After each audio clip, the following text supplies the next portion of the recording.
E aí aconteceu o TAM 3054, que isso foi em 2007. Foi o último acidente que a gente teve no Brasil de aviação comercial. Que é esse no pouso que eu tava... Isso, que é esse aí que você estava confundindo.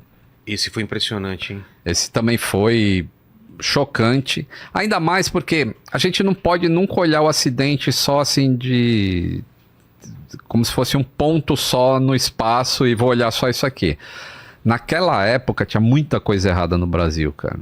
De tráfego aéreo, de empresa falindo, a Varig estava falindo.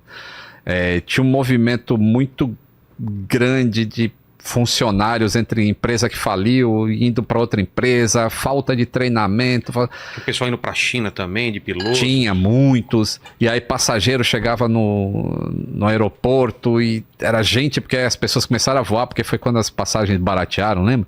Aí chegava aquela horda de gente para voar e não tinha avião, não tinha. Aí o pessoal dormia no aeroporto, quebrava balcão, dormiam no aeroporto. Tem aquelas imagens, um monte de passageiro dormindo no aeroporto. Então era um caos aéreo. Um caos que gerava até uma pressão excessiva em cima dos tripulantes para que tivesse um avião onde tinha que ter um avião.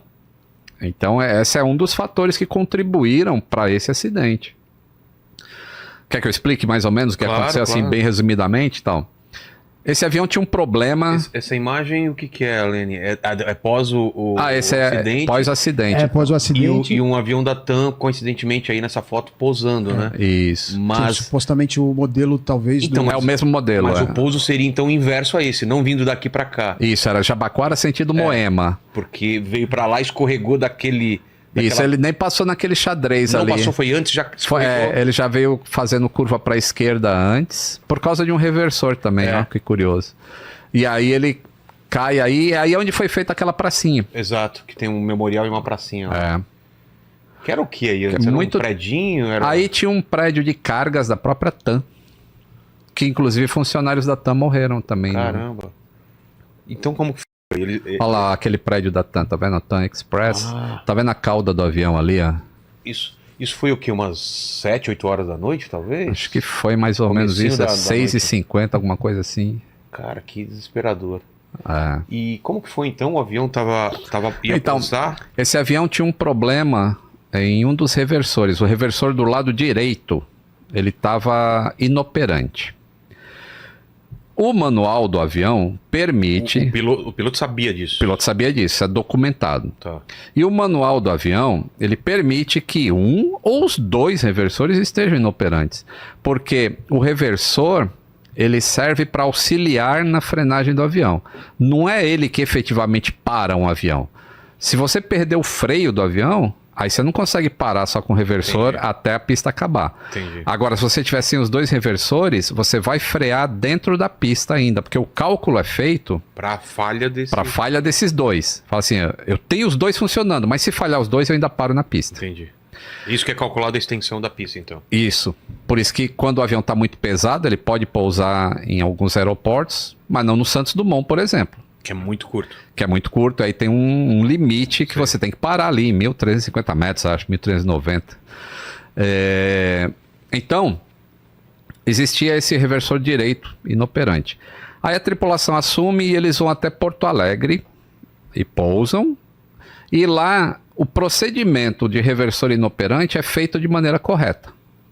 Ou seja, as duas manetes foram colocadas em reversão, mesmo um só funcionando. Tá. E aí, quando você freia só de um lado, o avião tem uma tendência a andar para o outro. Então, o piloto controla isso no pedal. Porra.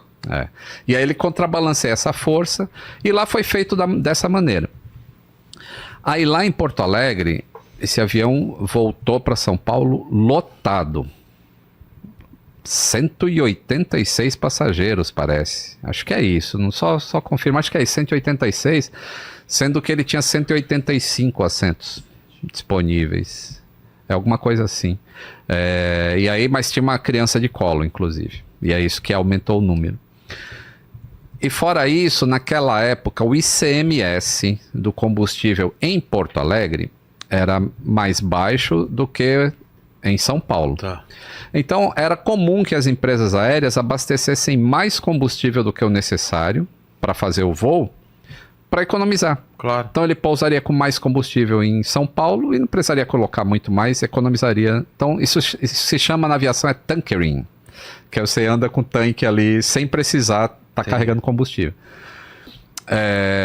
E aí ele abasteceu bastante lá e decolou com bastante gente. Então era um avião que estava bastante pesado. Se fosse hoje... Quantas pessoas você disse? Eu falei 186. Aqui pela pesquisa deu 157. 156, então era 156 e tinha 157. 157. Tá. 156 pessoas, ele tinha 157. Por causa do bebê. Então ele decola, e antes de decolar, já tinha notícia de que o tempo estava muito ruim em Congonhas, em São Paulo. Inclusive, acho que demora um pouco para decolar de lá. Quando eles decolam, tinha aberto Congonhas. Mas quando eles estão subindo, Congonhas fechou de novo. Aí durante a rota, nessa 1h30 de voo, aí as condições em Congonhas melhoraram, mas ainda estava chovendo e a pista molhadíssima. E aí a pista de Congonhas tinha aquele problema do tal do groove, que a água não dispersava, não escorria direito, né? Então eles vêm aproximando. Mas não se sabia disso, cara? Antes? Sabia. Ah, tá. Eles sabiam. Inclusive, acho que uns 2 dias antes, um avião derrapou lá em Congonhas e tinha vários reportes de piloto, mas a gente tá no caos aéreo, é isso que eu tô falando. Tá. Então existia reportes e mantinha o aeroporto funcionando e blá blá blá. E aí os pilotos falam, né? Eles brifam e falam, eu tô com o reversor direito inoperante. Aí, no relatório final desse acidente, o CENIPA, ele faz que não é muito usual fazer isso, é fazer uma inferência do que será que o piloto estava pensando. Mas eles colocam assim, não... Como é que eles escrevem? Assim, esse fator não é relevante. Confirmado, não é confirmado, alguma coisa assim, Quando é confirmado, eles falam lá na hora, isso aqui contribuiu, isso aqui não sabemos. Mas, analisando todos os dados, poderia se inferir que era isso. Entendi. Então, na descida, o piloto sabe que Congonhas é uma pista pequena, ele sabe que ele está pesado, ele sabe que a pista está molhada. Então, pode ser que o piloto tenha tentado fazer um procedimento diferente do que o que ele tinha feito lá em Porto Alegre. E esse diferente seria fazer o procedimento antigo de reversor inoperante, que seria, ao invés de trazer as 2 manetes para trás e aplicar o reversor, ele traria só a manete do reversor que está funcionando e a outra ficaria em marcha lenta. E aí ele aplicaria o reversor só do lado que está funcionando, que era o lado esquerdo. E ele toca no solo e só a manete esquerda é trazida para a posição e é aplicado o reversor. Só que a direita não veio para a posição que ela tinha que vir. Aí o CENIPA fala assim, olha, a gente não tem como afirmar que essa manete não veio para cá. Mas porque ficou muito destruído. Ah, tá. Então ele não poderia... Isso é muito interessante na investigação. Quando você não tem 100% de certeza, você só faz a probabilidade matemática. E a probabilidade matemática daquele negócio não ter falhado bem ali na hora do pouso, naquelas condições, é um número tão gigante que você acaba falando, não, a manete não foi trazida para a posição. E isso pode ter sido um engano na hora de pousar, sob tensão, com tempo ruim. Numa pista, ao contrário, porque normalmente em Congonhas se pousa no sentido de Moema, né? Você passa em cima dos prédios, em cima do shopping Ibirapuera e pousa.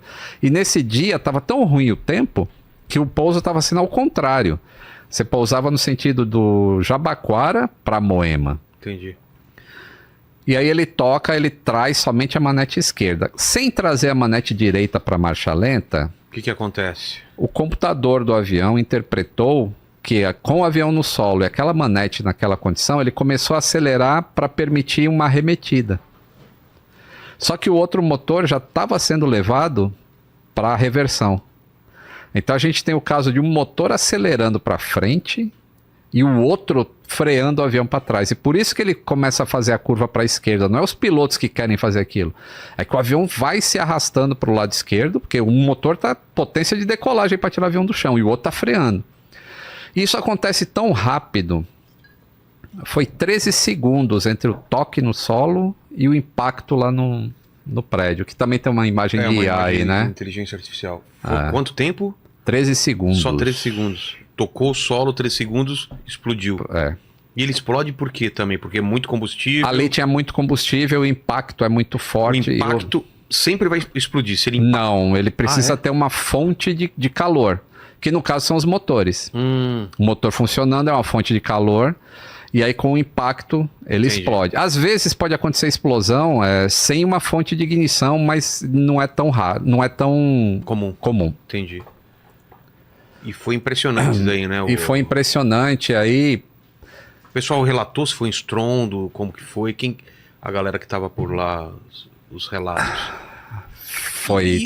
Teve... Não pegou na pista. Não, isso foi um negócio extremamente incrível. Porque quando ele desce aquele barranco e atravessa por cima da Bandeirante, da 23, da 23 de maio. E tinha um taxista passando, inclusive, parece que atingiu o teto do carro dele, mas não tão baixo que tava. Mas ninguém morreu ali. O avião atravessou a 23 de maio, São Paulo, que é uma coisa absurda. Nesse horário lotado, né? E ninguém fora, né, que estava na avenida se machucou. Mas esse também é um acidente muito triste, assim, eu tinha um colega que inclusive ele não pegou esse voo, ele pegou o outro, e os aviões ficaram dando volta em Congonhas, né, porque aconteceu acidente, agora ninguém pousa mais. E eles só ficaram sabendo, assim, e tipo, telefone celular naquela época você não podia ligar a bordo, eram aqueles celulares bem antigos. E só quando pousou que eles conseguiram avisar a família. Pô, eu não tô naquele avião, eu tô nesse aqui. Então foi bem... Angustiante, sim. Aí teve a investigação também, né? Bem feita pelo CENIPA.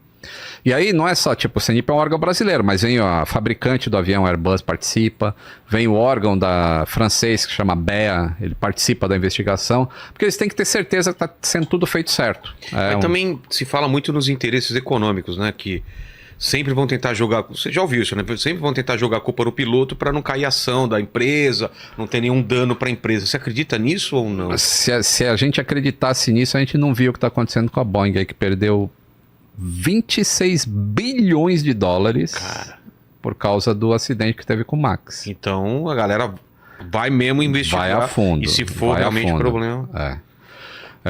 Porque o órgão que investiga um acidente, ele não tem absolutamente nada a ver nem com o órgão que fiscaliza. Por exemplo, o CENIPA, ele é um órgão independente da ANAC. Sim. Porque a ANAC fiscaliza a empresa aérea.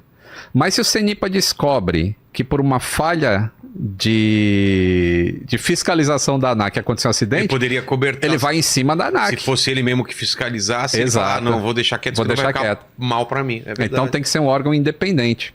E lá nos Estados Unidos é a mesma coisa. O NTSB, ele é totalmente independente da FAA, inclusive, quem assistiu aí esse caso da Boeing mesmo, vê no Congresso americano, durante as entrevistas, assim, a CEO do NTSB, a não é chairwoman, né, porque ela é uma mulher, chairwoman, ela falando, é inadmissível que o FAA tenha feito isso. E o FAA é o órgão que fiscaliza a aviação americana. Então eles são realmente independentes e eles põem o dedo na ferida, porque é a única maneira de você se sentir seguro, cara. Todo esse pessoal, eles voam em avião, igual você. Tipo, amanhã você não vai pegar um avião, você quer que o quê? O mecânico tenha feito o trabalho correto. Você quer que o piloto tenha descansado. E que todas as fiscalizações para cada etapa sejam... Você quer que a ANAC tenha fiscalizado que aquela empresa está fazendo a manutenção correta. Então, esses órgãos independentes, essa rede de segurança, é que faz a aviação ser segura.